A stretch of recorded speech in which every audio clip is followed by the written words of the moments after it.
Good evening. Welcome to the Yorktown Central School District Board of Education meeting for February 13th, 2017. Can I have a motion to go into, first, a retreat from 6 to 6:45, and then executive session from 6:45 to 7 for the matters pertaining to the executive employment history of particular individuals? So moved. Second. All those in favor? Aye. Opposed? Good evening. Can I have a motion to go back into public session? I'm not on? Am I on now? Okay. Can I have a motion to go back into public session? So moved. All those in favor? Aye. Good evening, everyone. Welcome to the Yorktown Central School District Board of Education meeting for February 13th, 2017. We're going to stand for the Pledge of Allegiance given led by Reese, Jackson, Abe, and then remain standing for a moment of silence for armed forces and those in our community who have lost loved ones, especially remembering the father of Ruth Ortiz and the mother of Veronica Hildinger.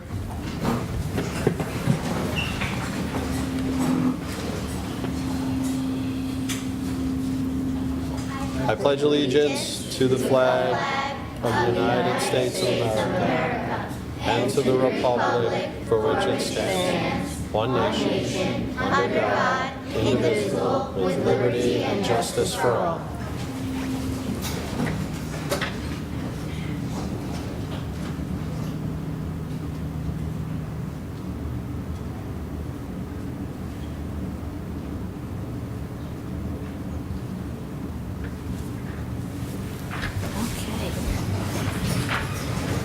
Thank you, guys. That was a great pledge. We've got this backwards. Going to do good news first, public comment. I see we have Pompon visiting us today, We right? do, absolutely.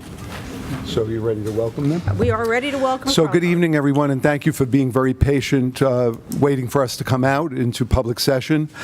Parents, thank you very much for bringing your beautiful children to be with us this evening. And teachers, thank you for being here. We always enjoy seeing you and hearing from your students. So, Mrs. Roberts, we're very anxious to hear Crampon's good news.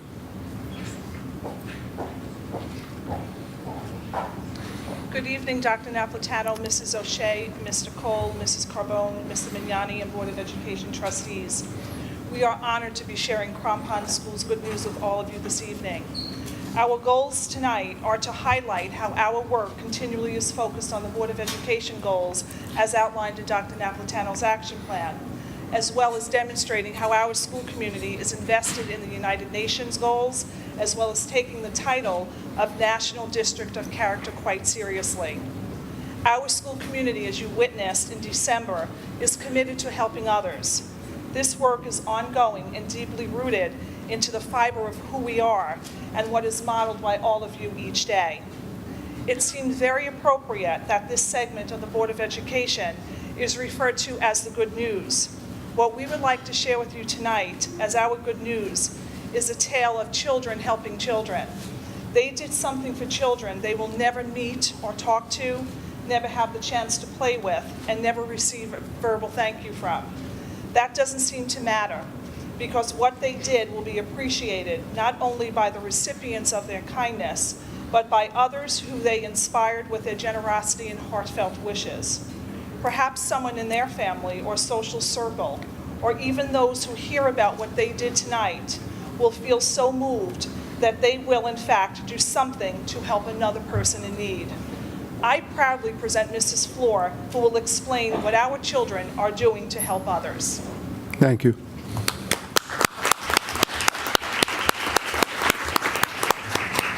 Good evening. As Mrs. Roberts said, we're very proud of what the children have done. More than a half a century ago, a comic strip, which I'm sure you're all familiar with, became part of the American fabric. Charlie Brown, the proverbial loser with a heart of gold, Lucy Van Pelt, the gifted but brash know-it-all, her brother Linus Van Pelt and his ever-present security blanket, and Snoopy, the lovable beagle, to name just a few, became characters we would watch for decades. Besides giving people advice on solving life's problems, both simple and serious, the Peanuts characters sometimes became the inspiration for ways in which people could help each other. Tonight, our good news centers around a fifth grade service project. All of our fifth grade students have taken part in making fleece blankets for Project Linus. Linus, the original and most famous blanket holder, is quoted as saying, "This blanket is a necessity. It keeps me from cracking up. It may be regarded as a spiritual tourniquet. Without it, I'd be nothing but a ship without a rudder.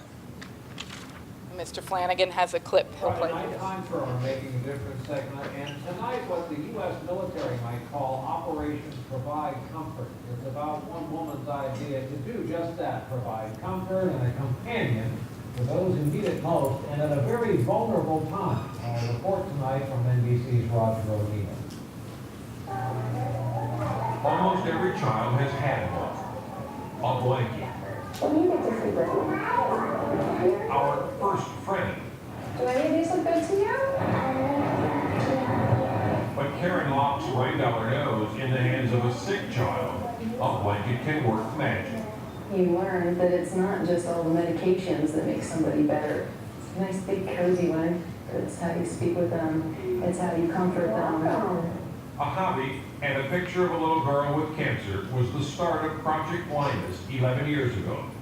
Like the lovable Peanuts character, Hey, Linus! Karen wanted to help kids fight cancer with blankets. The kids are so fearful. They have no idea what to expect. This is something that is 100% pain-free. It's cuddly, it's warm, and it's theirs. As a 2-year-old, Allison Boland battled leukemia with her blanket. She would take it with her to procedures, and it was just something that she could hold on to, that she knew would always be there. Karen's simple idea of making a difference in the lives of a few children has now grown into a worldwide effort with almost 2 million blankets handed out. But it doesn't stop there. 16 blankets, 7 Project Linus is also affecting the lives of tens of thousands of volunteers who make all those blankets. It feels nice to be doing something for somebody else. Karen's project continues to grow from the children of 9/11 to Katrina. Sometimes I go like that, and I curl up like that. Now, Linus blankets going to the children of soldiers killed. When I use my blanket, it makes me feel as if my dad's arms are wrapped around me. The healing power of a blanket made with love, given to children by one woman and her volunteer army. Where's Cameron? There he is! Roger O'Neill, NBC News, Parker, Colorado. That's our broadcast from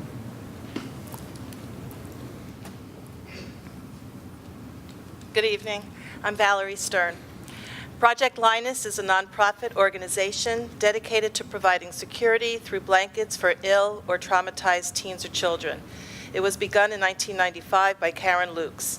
Since 1999, Project Linus has encouraged blanket making with events like Make a Blanket Day. This usually occurs the third week in February, and the first Make a Blanket Day occurred after the tragedy at Columbine High School in Colorado. Each year, between 75,000 and 100,000 blankets are made. And I'd like to call up Barbara Alessi. Hello. Hi. As part of our PBIS program and teaching our students about heart, we wanted to do something that would demonstrate our caring and concern for others. We have the capacity for empathy in our genetic origins, yet that capacity is unlikely to become part of our normal behavior without human interaction and practice. Jean Barber is next. Good evening, everyone. Good evening, Jean. According to Dr. Marilyn Price Mitchell, author of Tomorrow's Change Makers, Reclaiming the Power of Citizenship for a New Generation, our relationships and experiences as children and teenagers profoundly impact how we feel and express empathy for the remainder of our lives. Educating the whole child to be both a caring and competent citizen is part of our core beliefs in Yorktown. Teaching children that they can make a difference is deeply rooted in what we do within the walls of our classrooms and the halls of our schools. And it's my pleasure to introduce the children.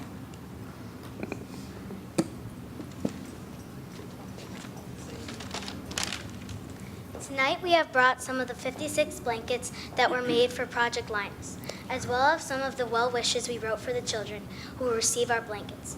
We are proud to share our blankets and well wishes with you.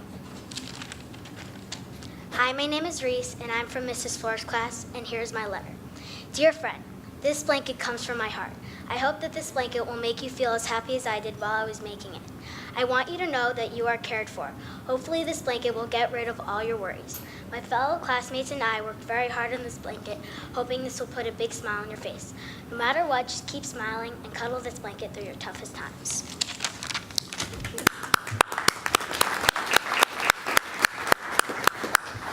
Hi, I'm Jacqueline from Class 5 FLL. Dear friend, I wanted you to have this warm and cozy blanket. Hopefully it will comfort you and put a smile onto your face. I understand that you may be going through a tough time. I wish you well. I want you to feel comfort when touching this blanket.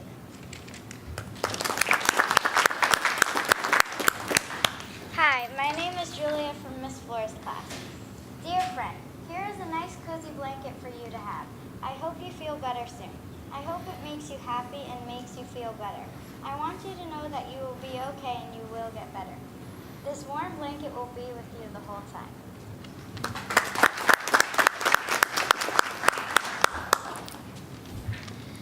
Hi, I'm Alyssa, and this is my note. Dear friend, I hope that this blanket will provide you comfort. I know that you have gone through a lot, so we have made you a cozy blanket to help you through the hard times.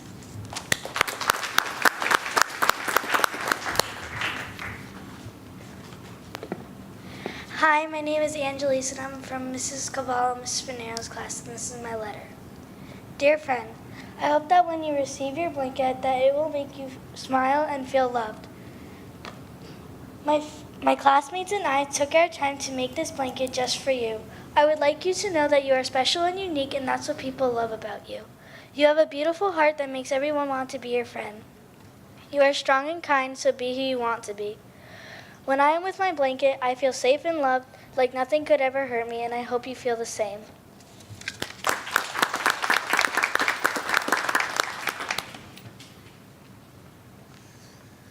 With this blanket, you can pretend to soar to the skies, or your blanket to be a raft floating across the seas. But most of all, let it be a symbol of love.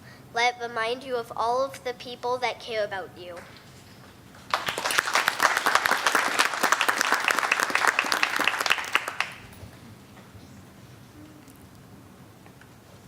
Hi, my name is Grace, and I'm from Mrs. Barber's class. This is my letter. I hope you are persevering in this tough time. With a warm, cozy blanket, the darkness will turn light. Stay strong and have hope.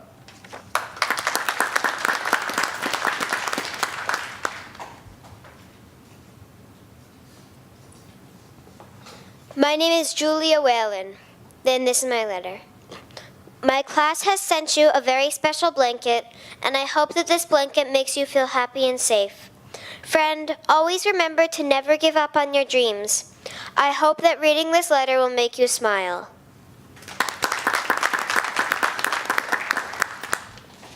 Hi, I'm Tiana, and I'm from Miss Stern's class. Hi, my name is Tiana, and I live in Yorktown, New York. I enjoy hanging out with friends and playing sports. I just turned 11 this month.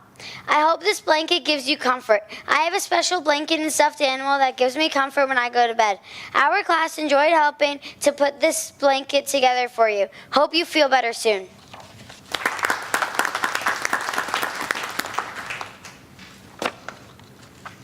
Hi, my name is Michael, and I'm from Mrs. Stern's class. Dear friend, hi, my name is Michael. I am 10 years old, and I live in Yorktown Heights, New York. I am in 5th grade and love snow days. I am sure you like fun things. I love soccer, pizza, basketball, and any day that has no work. I wish you well. I hope this important blanket will comfort you. I want you to know my friends and I are thinking about you.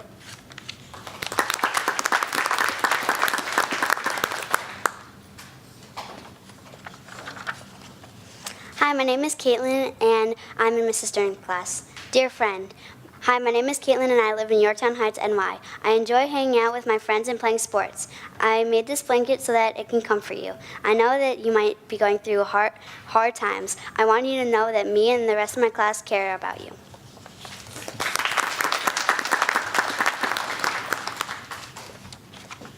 Hi, my name is Brandon, and I'm from Miss Muldoon in Strain's class. I've been thinking about you, and I hope this blanket gives you comfortable and nice and cozy.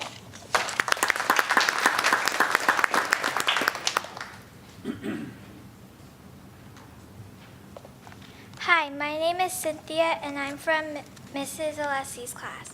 Dear friend, I hope this blanket helps you feel comfortable and shows a sign of love. I enjoy making the blanket knowing that a wonderful person will receive it. I hope it makes you feel safe and at home when you're not.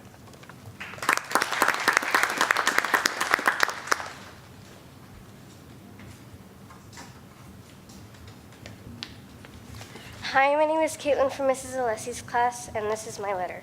I hope this blanket makes you feel better and happy. It was really fun to make. I hope the blanket in this letter makes you feel better. Have a great day.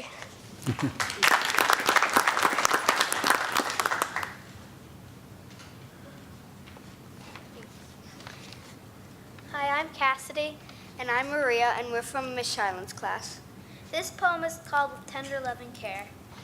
It was written by Pam Braden to go along with the blankets she makes for Project Linus. I can't be there to hold your hand, I can't be there to hug you. I can't be there to dry a tear, but there is one thing I can do. I can sit here in my room at night and dream of you out there, and make a blanket just for you with tender loving care. When you hold this blanket in your arms and close your eyes real tight, you could feel the love I tucked inside when I made this late one night. So dry your tears and smile a smile, you aren't alone, you see. You have this special blanket, you have a part of me.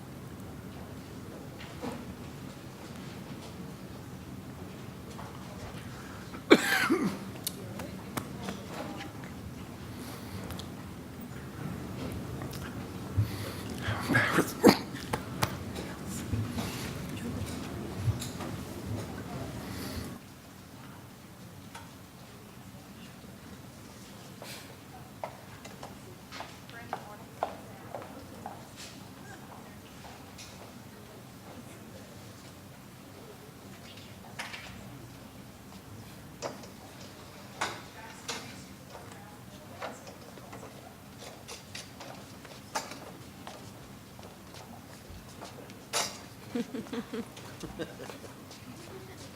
have 56 of them. Wow.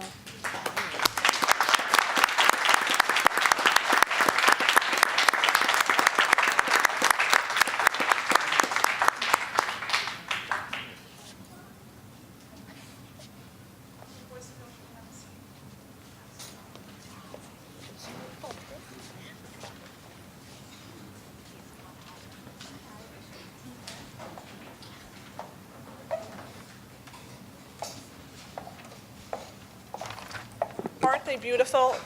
The children, of course, and the blankets. Everything that we do is connected. This evening's work highlighted how the true gift of life is not what we have, but rather what we could give to others and how we could help others. We are all so blessed to be part of the Yorktown Central School District, led by your grace and your wisdom. We thank you for serving our community and, most importantly, our children. Thank you to the amazing staff at Crompond for continually focusing on the education of the whole child. You all lead by example, and for that, we are eternally grateful. I ask that the staff of Crompond who joined us this evening to please stand and be recognized.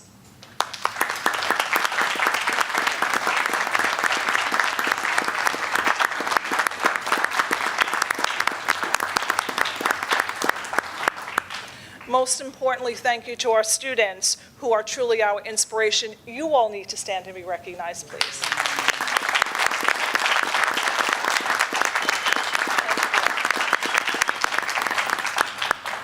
Thank you to our families and friends who have joined us this evening. Our partnership paves the way for our children. If you would like to stand and be recognized, please do so. No pressure if you don't want to. And a very special thank you to our families who did join us at Crampon to help making the blankets. We really value that you took your time out of your schedules to do that. Crampon is truly a special place of the heart, but I would be remiss if I didn't give a very special thank you to Mrs. Floor for her leadership with Project Linus. So let's give Mrs. Floor a round of applause.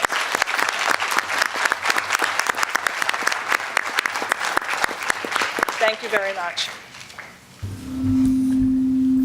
Thank you. You always do, Mrs. Roberts, thank you for everything. You always do show us what a special place Crampon is. Every time you come, your students are doing wonderful things for the world, and that's something we truly value, so thank you very much. So, boys and girls, thank you. You can't imagine how happy you've made us this evening. As a matter of fact, I'm actually choked up.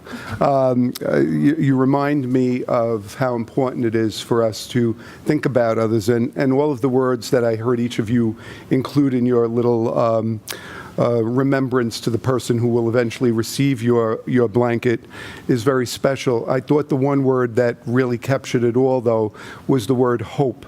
Oftentimes, when people are not well or people are experiencing difficult times, hope somehow gets lost. And the fact that you are going to renew their hope by saying to somebody that you don't know, I'm thinking about you, I'm caring that you feel better, and I'm hoping that your life gets back to the way it should be, is very, very important and very special. So I thank you very much for doing that. I unlike your friend who was very happy to have a snow day, yeah, that's not, I'm going to make you get up at 2:30 in the morning and see how happy you'll be. So I wasn't so happy. At 2:30 this morning, I was wandering through the house, because I knew the phone call was coming, and it did. And they started right in with, I don't think we can get the buses on. I bet you think we give snow days just because we feel like giving it. It's all about the buses, and I don't think we can get the buses out on time. There's ice, and I'm thinking, okay, I'm just going to stay up the rest of the night, and that's what I did. So from 2:30 in the morning till now, don't I simply look great? I bet you never knew that. I had no sleep at all. And here's another poor soul. Look, see, that's the one. He's on the other end of the phone.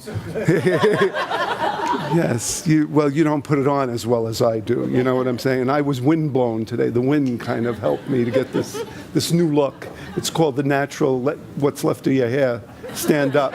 I could use one of your blankets myself, to tell you the truth. But your blankets are absolutely beautiful, stunning. And I know that the people who receive those blankets are going to feel very, very good, and that you're going to make their day a very special one. You've made our night a very special one.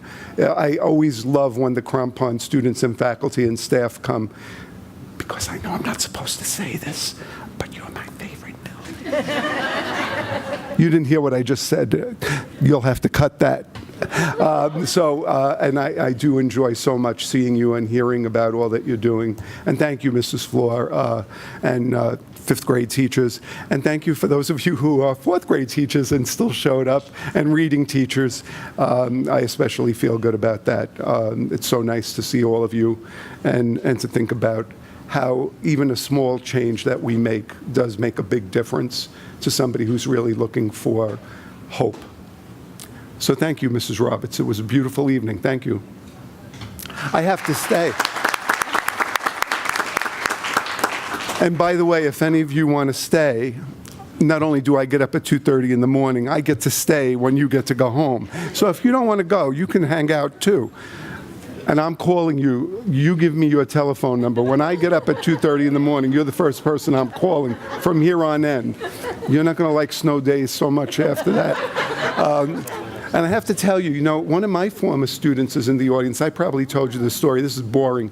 But for me, it's not boring, because when I see one of my former students and I know how wonderful and lovely their lives have turned out because they have a beautiful family, it makes me feel very, very good.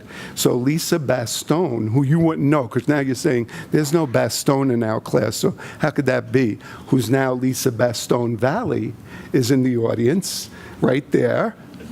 And she's one of my students. Very, very, I don't know if she knows how to make blankets, but she was very, very, very smart, very, very, very good, and she knows how to make pasta fazool. And she was a volunteer blanket maker. All right, well, we're going to take a 2-minute break. Okay, that was wonderful. Thank you, Ralph. I'm so glad there's so much service learning going on through all of our buildings. Isn't that great? Right, yes, it is. We are going to go to public comment. Anybody in the audience wishing to speak on agenda-related items only? Okay. So we can move along to the superintendent's report, which is the budget, correct, Ralph? Yes, so we have the third of the budget presentations this evening, and it's the debt service, transportation, general service, and I think that Tom is going to lead us through. Yes, sir, I am. Thank you very much. Tonight is our third presentation in this budget series. The following slides will discuss the status of the district's debt, transportation services, and the general support section of the budget.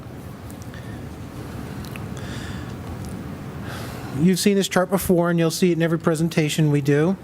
The budget we propose is based on the whole child. Every aspect of expenditures, staffing, and support is created with an eye on how it will benefit the students in our district.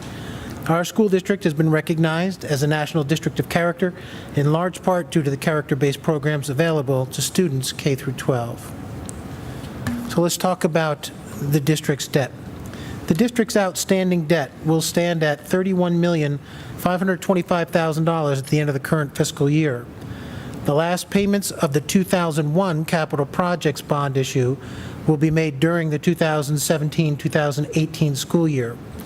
At that point, the remaining debt will represent the 2006 capital project bond and the associated Excel projects. These projects have been ongoing for 10 years.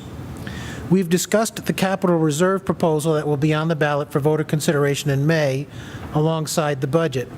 The capital reserve is designed to complete future construction and repair projects over a 10-year period without borrowing money. In essence, self-funding future construction projects. If adopted and without having to borrow any additional money, the school district can expect to be 100% debt-free at the conclusion of the life of the proposed reserve. This chart depicts the annual cost of borrowing money for construction projects. It directly correlates to the previous chart. In the last 11 years, more than $16 million has been spent on interest costs associated with borrowed money. Over the course of the next 11 years, we'll spend an additional $4 million on interest costs. It should be noted that we will experience this level of cost even with historically low interest rates on our current debt.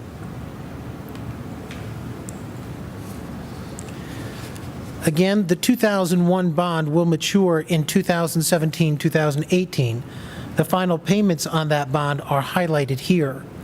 Overall, the cost of repaying the debt will decline by just over $43,000. Now let's move on to transportation. The Yorktown Central School District employs a 4-tier bus system. That is to say, we have 4 distinct cycles to our daily runs. In the mornings, the high school students are transported first, then the middle school students, Crampon School, and last, the 2 K-2 schools, Brookside and Mohansick. In the afternoons, for dismissal, the same cycle takes place. The 4-tier cycle takes just over 3 hours to complete. We utilize 71 vehicles of a variety of sizes. The district provides home-to-school transportation for Yorktown students attending our public schools, private schools within the mileage requirements established by the State Education Department, and students attending special education programs outside of our school boundaries. Our buses travel more than 500,000 miles each year, consuming more than 50,000 gallons of fuel. Our contract provider is Baumann Sons. We expect total transportation costs to decline by just over $100,000 next year. We intend to employ 1.5 fewer buses next year based on our current routing schedules, and we expect costs to rise by roughly 2% next year based on the Consumer Price Index. We've added 1 additional employee to the transportation department this year, a transfer of a clerical position from the high school. Huge volumes of transportation requests and inquiries facilitated the move. There was no increase in positions as a result of the move, just a transfer of 1 position from one building to the other. We talk about the general support section of the budget next. General support is made up of 16 distinct areas of the budget. They're all listed here in the left-hand column of this chart. The organizational chart represents every area of the general fund, of the general support section. There are a few more items represented in the chart that belong in the instructions section, but it is nonetheless inclusive of everything we discuss here. We'll get right into the budget changes for each element. The Board of Education section includes the office of the district clerk, as well as the cost of the annual budget vote and elections. Central Administration and Finance includes the equivalent of 8.5 employees. These two areas are responsible for the superintendent's office and the administration of finances for the entire school district. Two more areas of finance that capture the cost of auditing, both internal and external, which, by the way, are both unfunded mandates, and the cost of the treasurer's office and legal counsel services.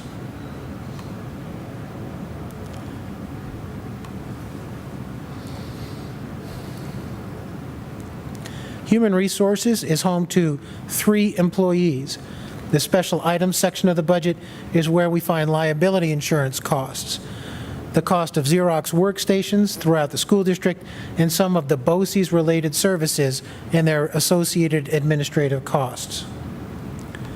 Next, we'll move along to facilities. Just a brief summary of the school buildings under this umbrella.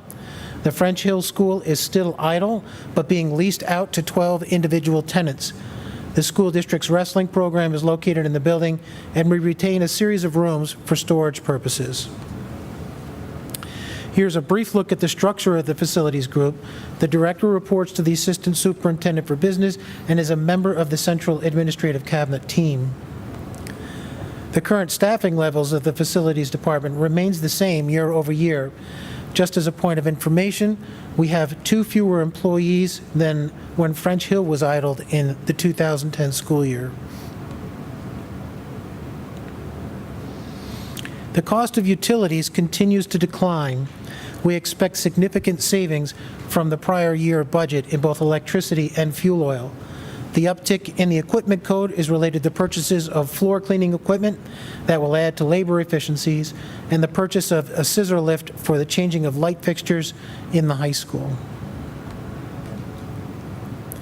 Our upkeep codes increased slightly to reflect the large amount of work we're now able to do with in-house labor in the form of carpentry, HVAC systems, plumbing, electrical work, and site projects. In total, the entirety of the general support section increases by just over $23,000, or 0.28%. So we'll be glad to answer any questions you have about anything in this section of the budget. All of the directors from the various departments are here, and we'll be able to answer your questions in detail. Thank you, Tom. Where do we want to start, guys? Okay, we'll just go around? All right. Do we want everybody to come join us? How do we want to Sure. work it? Okay. Dennis, Sheila, you want to come up? Come on. Cheryl? Sure. Tom, I had a question about busing. I know that typically, over the years, we've stuck with a 4-tier busing schedule, but obviously there are other type of busing schedules we could use with different pros and cons surrounding all of them. Can you just talk a little bit about why we stick to the 4-tier busing schedule instead of, what makes that more appealing for us than some of the other options? Sure. Do you mind? Yeah, no, please. The 4-tier system is the least expensive as opposed to a 3-tier, 2-tier, or so forth, because it uses the same buses over and over again. And based on the structure of our current transportation agreement, it's the least expensive category of transportation for us. So it's a lot less expensive than the other scenarios.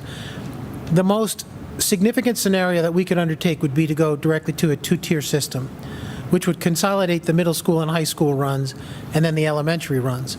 There are some efficiencies to be garnered from that, but there are significant upfront investment costs that need to be made, not the least of which is that on a net basis, we project it would cost between $600,000 and $700,000 a year. That is, the total cost of adding the new buses, which would be significant, would be about $1.3 million. And then net of the state aid we'd garner from the additional cost, it would be about a $600,000 to $700,000 hit to the budget. But more importantly is we don't have the physical infrastructure on this campus, the middle school, high school campus, to be able to accommodate that number of buses. We'd have to do a little bit of infrastructure work on this campus, probably in this small field right next to the middle school, to be able to create an area where more buses can be taken off the road around the driveway. If we didn't do that, we'd have buses from 202 at the middle school entrance all the way up to 202 at the high school entrance. It would be untenable. So those are the variables. There are at least one or two significant contractual items that we'd have to deal with in labor contracts before we would say with any confidence that we'd be able to do that as well. So there are a few things that need to fall in place before we have that discussion. Just to follow up, so you're saying if we go to a two-tier system, it would add an additional upfront capital cost, or would it increase the ongoing costs? It would increase the ongoing cost by a net of about $600,000 to $700,000, and in my estimation, there'd be an upfront capital cost of about $300,000.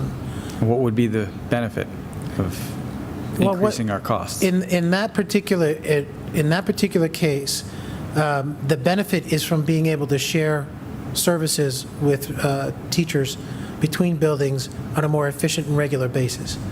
There is a good deal of efficiency to be garnered there.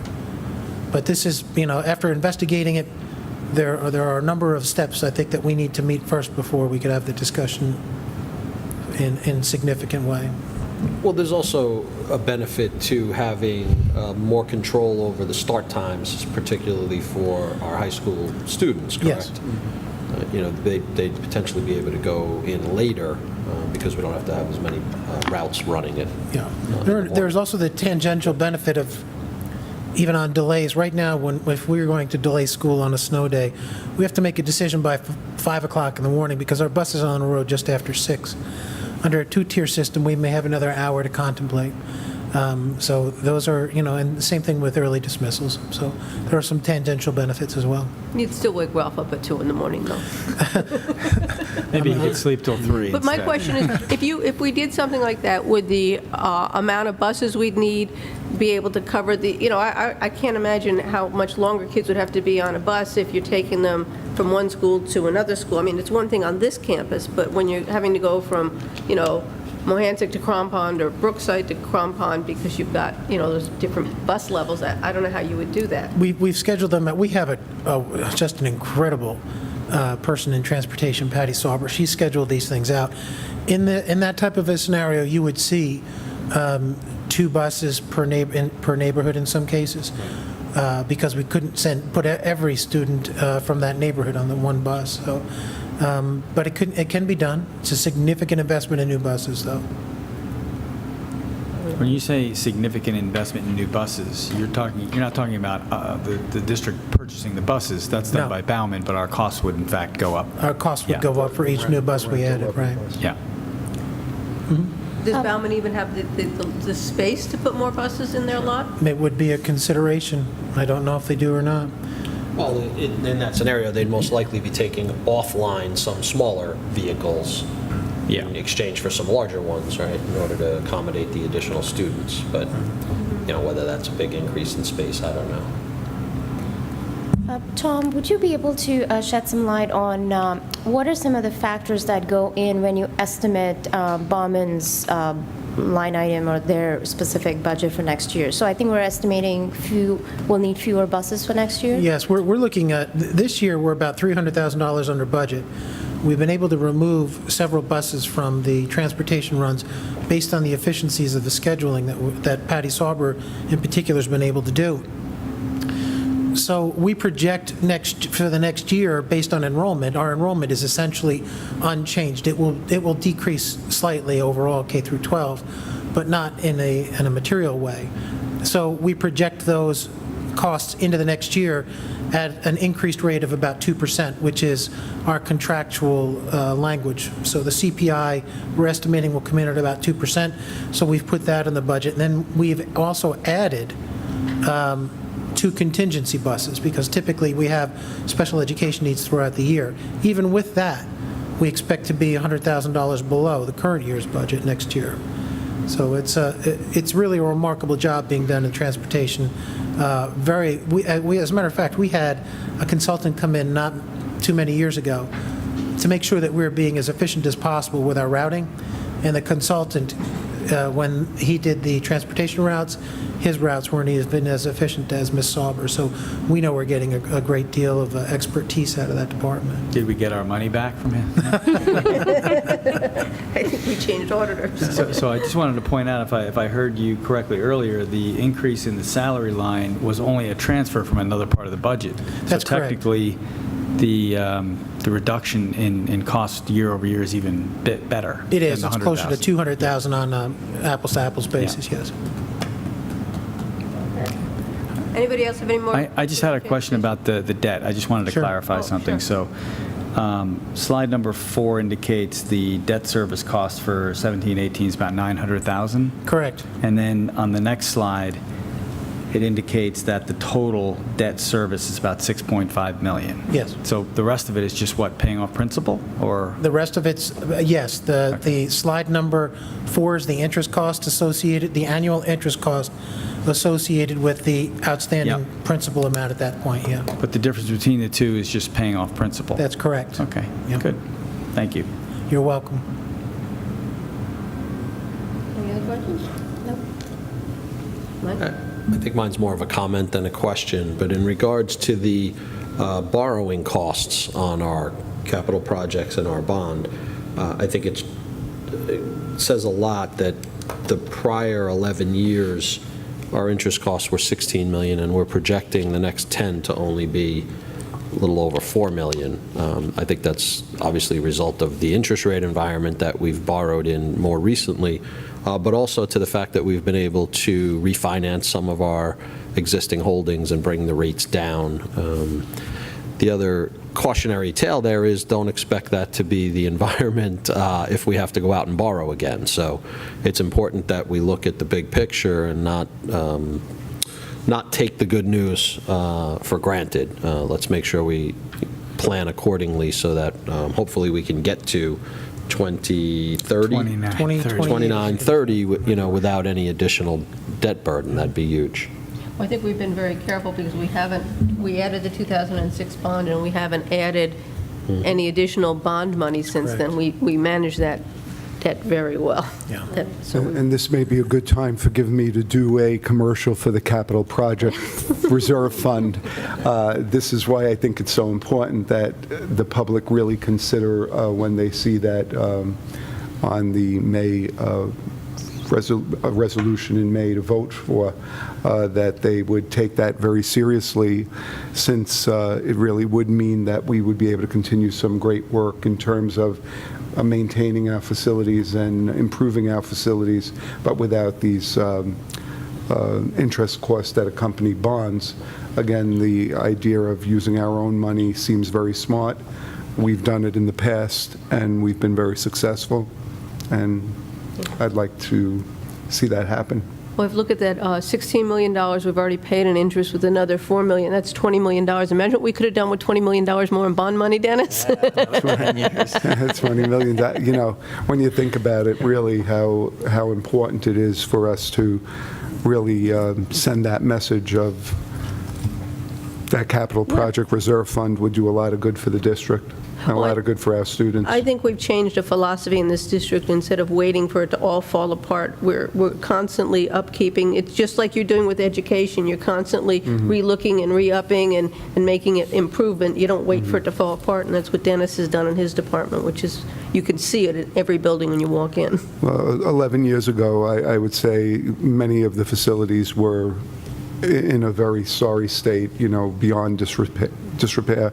Some of them were almost really bordered on embarrassing. So they've come full circle. They're beautiful, and we want to continue to see them remain beautiful. The kids have done a great job. You know, when you give kids beautiful facilities, they respect them and take good care of them. But I think there are other things that need to be done. The thought of going out for a bond is not appealing to me at this moment in time, but I think a capital reserve fund accomplishes what you need to have done. You know that there are projects, and this seems to be a very logical way to undertake them without incurring interest rates of $20 million. So agree. Dennis, can you speak to a little bit about the staffing that you now have so that you're capable, like you're purchasing more equipment because we're doing a lot more things in-house? Can you just speak to that a little bit? Sure.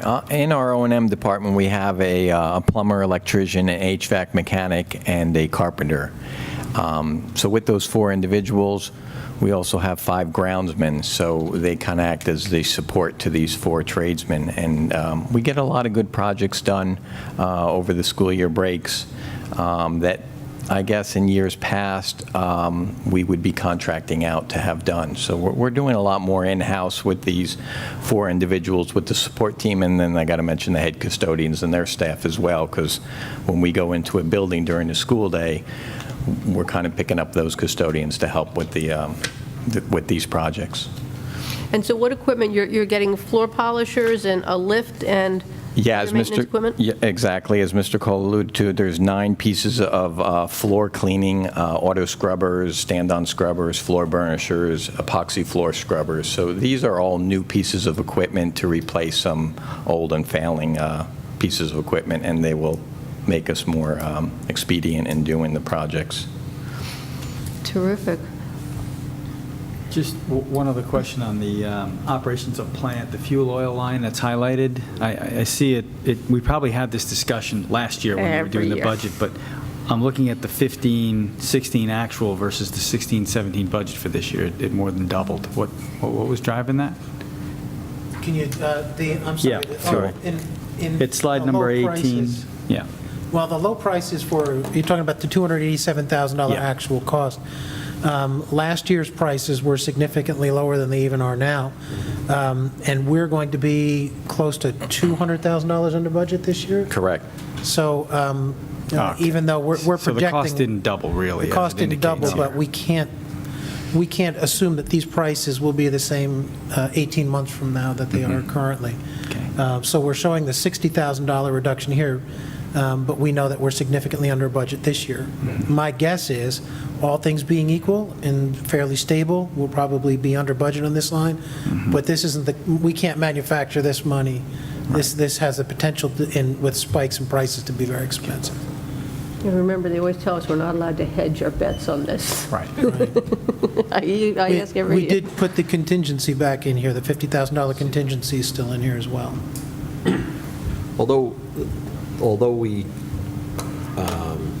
financially can't technically hedge our position, what we are able to do is purchase off-peak. We do a lot of things to kind of strategize and get the best possible outcome, right? And Dennis has been able to do that very well in the last several years, in particular, taking advantage of June contract prices to be able to top off tanks, which helps a great deal. Yeah, I don't want to underestimate that. Exactly true. In June, we were able to purchase about 80,000 gallons of oil to store in our tanks, and we paid about $1.50 at that time, and the current rate's $1.85. So, how far does 80,000 gallons get us, Dennis?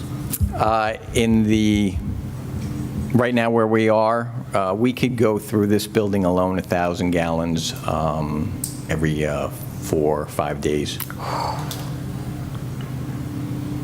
Okay, so we've had to fill up how many times since then?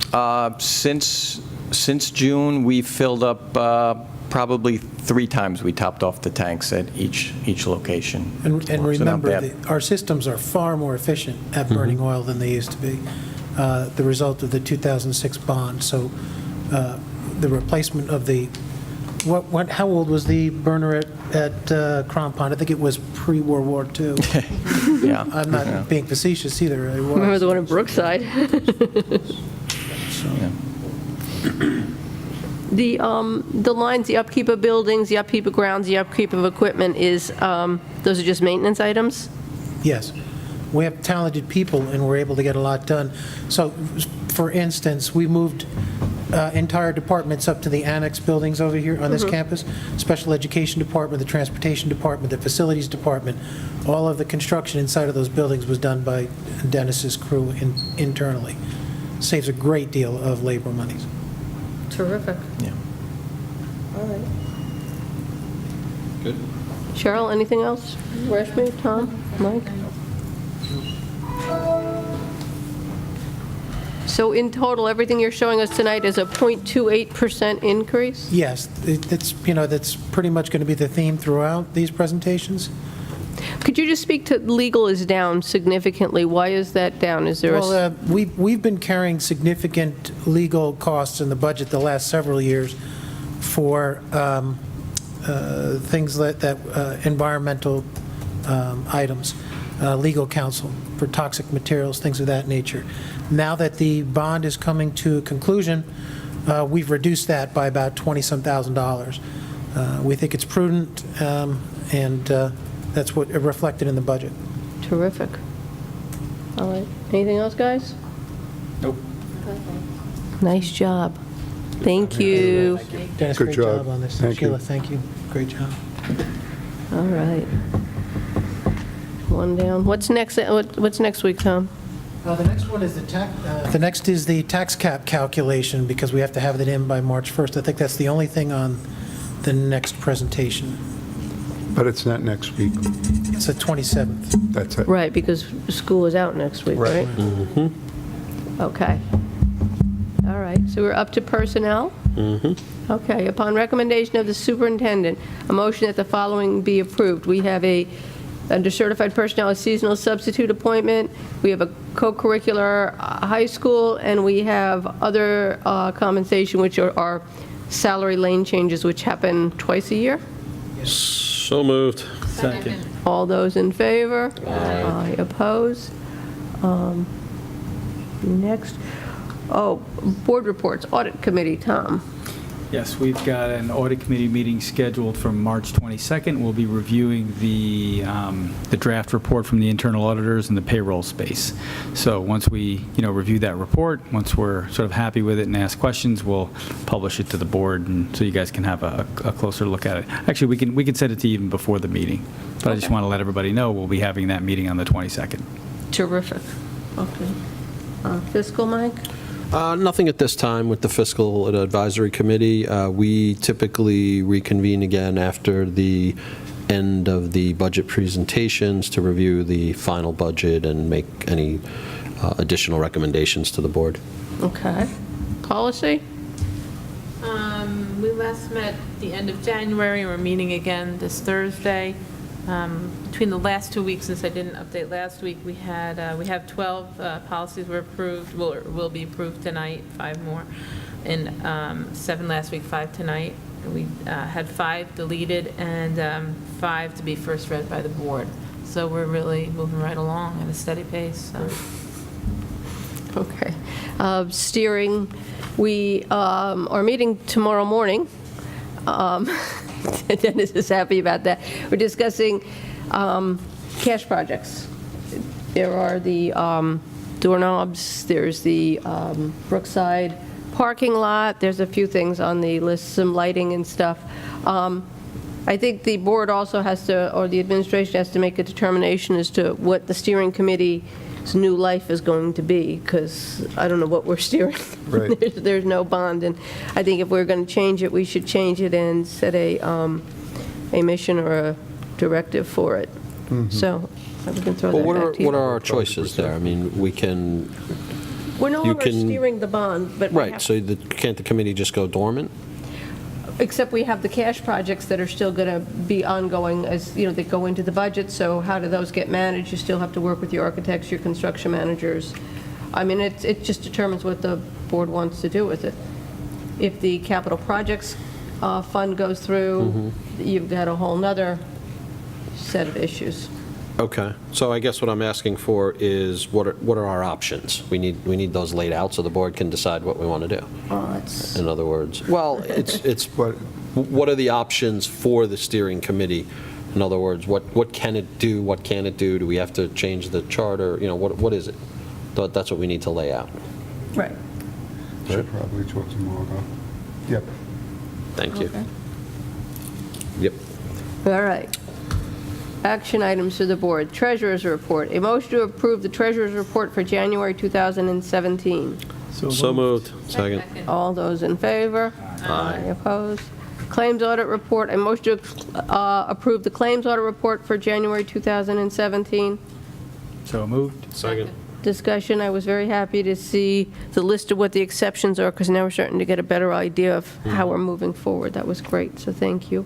All those in favor? Aye. Opposed? Extra classroom activity report. A motion to accept the extra classroom activity report for January 2017. So moved. Second. All those in favor? Aye. Opposed? Policy adoption. A motion to approve the second reading and adoption of the following policies. Policy 1050, the annual district election budget and vote. 1120, school district records. 1900, parental involvement. 1920, accommodations for parents with disabilities. And 1925, interpreters for the hearing impaired. So moved. Second. All those in favor? Aye. Opposed?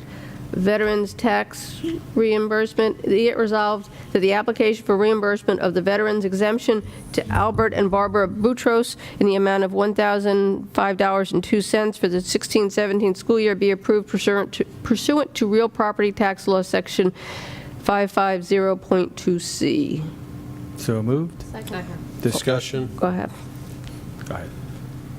Tom, just clarification. It appeared from reading this that there was an error by, or an oversight by the tax assessor's office. Where was the breakdown here? Yes, these homeowners were not afforded the veterans exemption they were entitled to.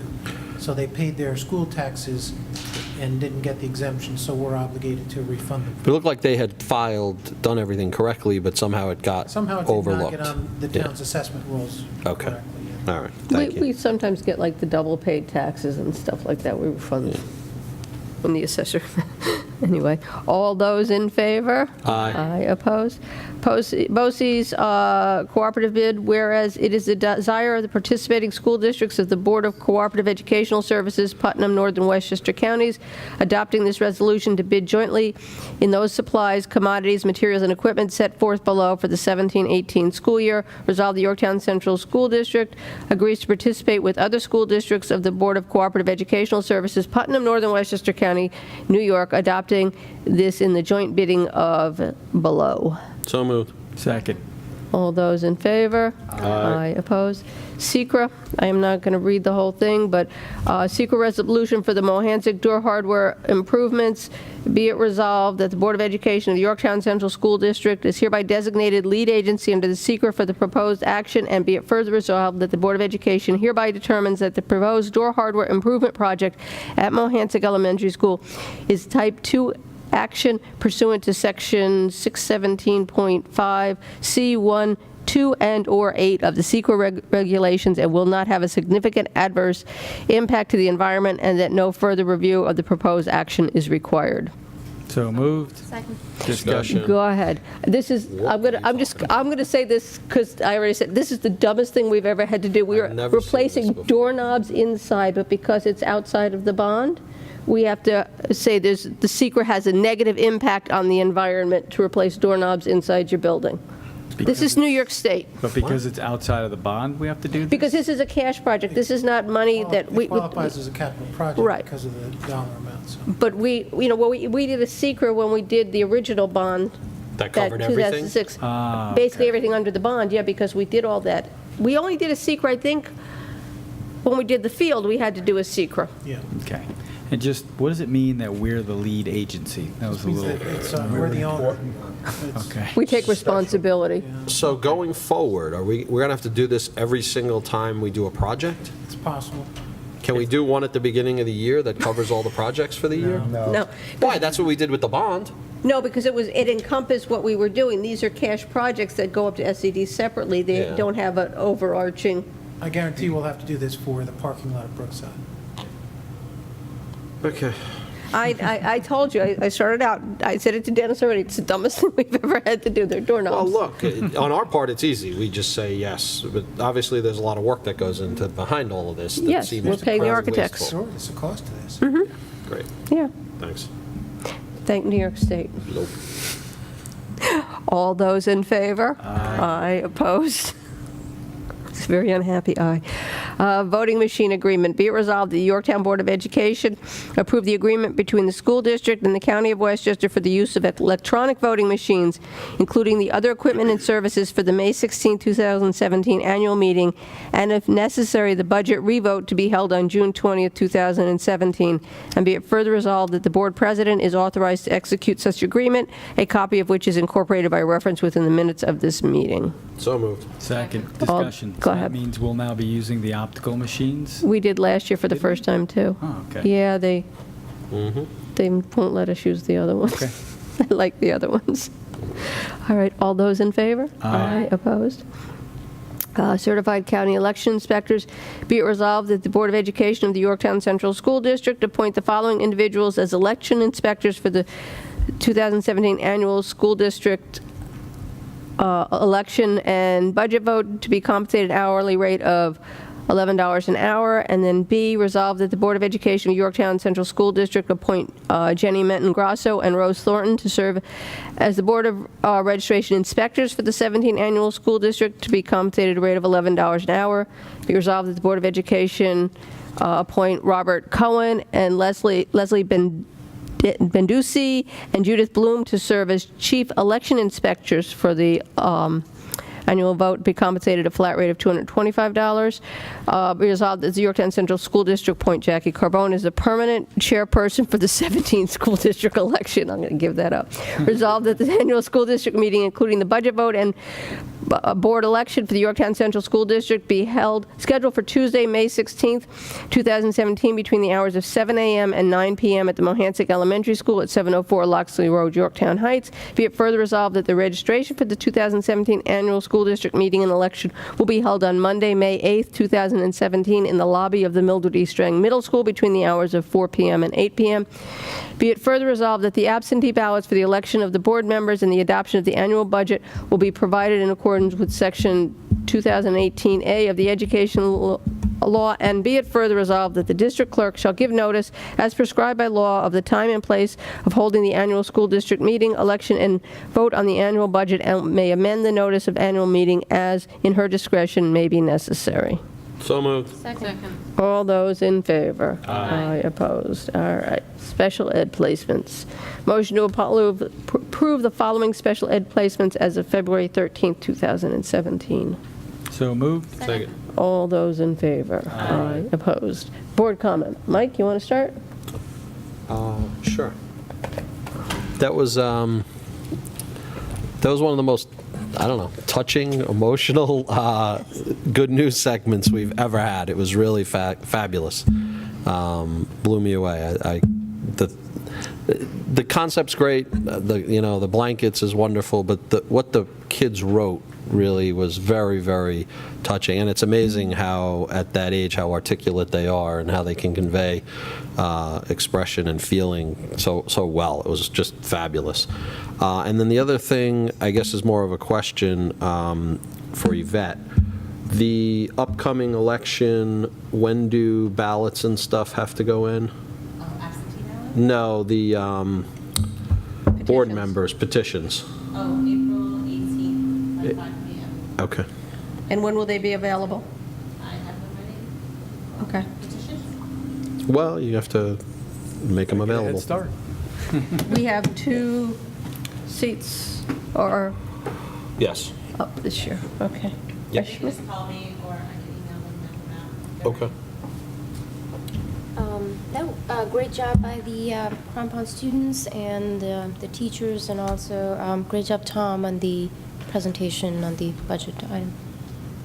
Just to add on to what Mike said, I was really moved as well by some of the statements made by the kids along with the blankets, but I'm also just so impressed with the breadth and the diversity of what we see here. We went from an analytical, technology-oriented STEAM, presentation last week to a much more sort of emotional and, just a really nice presentation. So well done.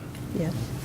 Cheryl? Yeah, just more of the same. I commend Crampon, and it's just that not a week goes by that the affirmation isn't there that we truly are a national district of character, and every week we see the kids come out, it really shines right through, and this was a perfect example of that. Totally agreed with all of it. And, thanks to our teachers, because they lead by example. Our kids wouldn't show this, unless it was coming from the home and coming from our teachers who lead this. So thank you to them for really stepping up, and thank you guys for providing them the opportunities to do that. Thank you. And just the fact that so many of them come out in the evening, the teachers, I even saw Bruce Thompson, who's not a 5th grade teacher, but a 4th grade teacher, and Claire Vecchiola, who's a reading specialist, and a few of the special ed teachers were there as well. So it was great to see so many of them come out to support the kids. I was moved myself, to tell you the truth. It was really beautiful. Oh, absolutely. Hope. I think when one of the young girls said, it's for hope, and I thought we all need hope at times, and how precious that they can make that determination at 10 years old. Exactly. Yeah. If this is the direction of more of these good news, you better bring tissues, okay? 'Cause the tears are starting. Yeah. Lisa, Tom? I had the opportunity to be at Crampon last week when the students were making the blankets. So to see, 200 5th graders in the cafeteria, blankets on all of the tables, parents helping, teachers helping. And what I found really wonderful was that when I sat with the students, they understood what they were doing and why they were doing it. They were well prepared by the teachers. It wasn't an activity for the sake of an activity. We're going to make blank. They really understood the meaning behind it, and I think that's where, we talk about our character ed programs, and it was so evident to me at that time. Building empathy, yes. Isn't that what Michelle Borba says? It's Absolutely. building the empathy Yeah, piece. Her point always, her premise is that empathy can and should be taught, and that when it is, people practice it. So And we see it. Yep, we do. Tom? No, I'm good, thank you. All right, well, Actually, can I go add ahead. something? Go right ahead. I know we joke about it a lot, but I think, kudos to the administration, Tom, Ralph in particular, Lisa, about handling the inclement weather that we've had over the last week or so. No, it's not easy, but I think, you guys have made very smart decisions all along the way, and we really appreciate the way you look out for our students and our staff, and you don't take it lightly, so thank you for that. I think when you put the students at the center of everything you do, you don't make a mistake, and that's a great thing. And speaking of, just a shout out to Chris Perry, one of our 8th grade students who won the 106-pound sectional wrestling championship Absolutely. this past weekend. Don't we have to shout out, what did the girls do in, Yes, and our and the cheerleaders, girls these did eighth very, graders, these are all amazing. they He's an did eighth grader, beautifully in Florida, and we're very proud of them. all right. So, Pretty good season. and one of our swimmers is going to the States also, Mr. McLaughlin, but I'm Good trying to for think him. of his first name. It's just Mark Awesome. McLaughlin. Didn't his sister go to States too? I think probably, so. I think they're a swimming family, Awesome. and very nice, swimming in all ways. Yes. Awesome. All right, terrific. Are we done? We have anybody in the public wishing to speak? No? Can I have a motion to adjourn? So moved. Second. All those in favor? Aye. Good night, guys. Night, thank you.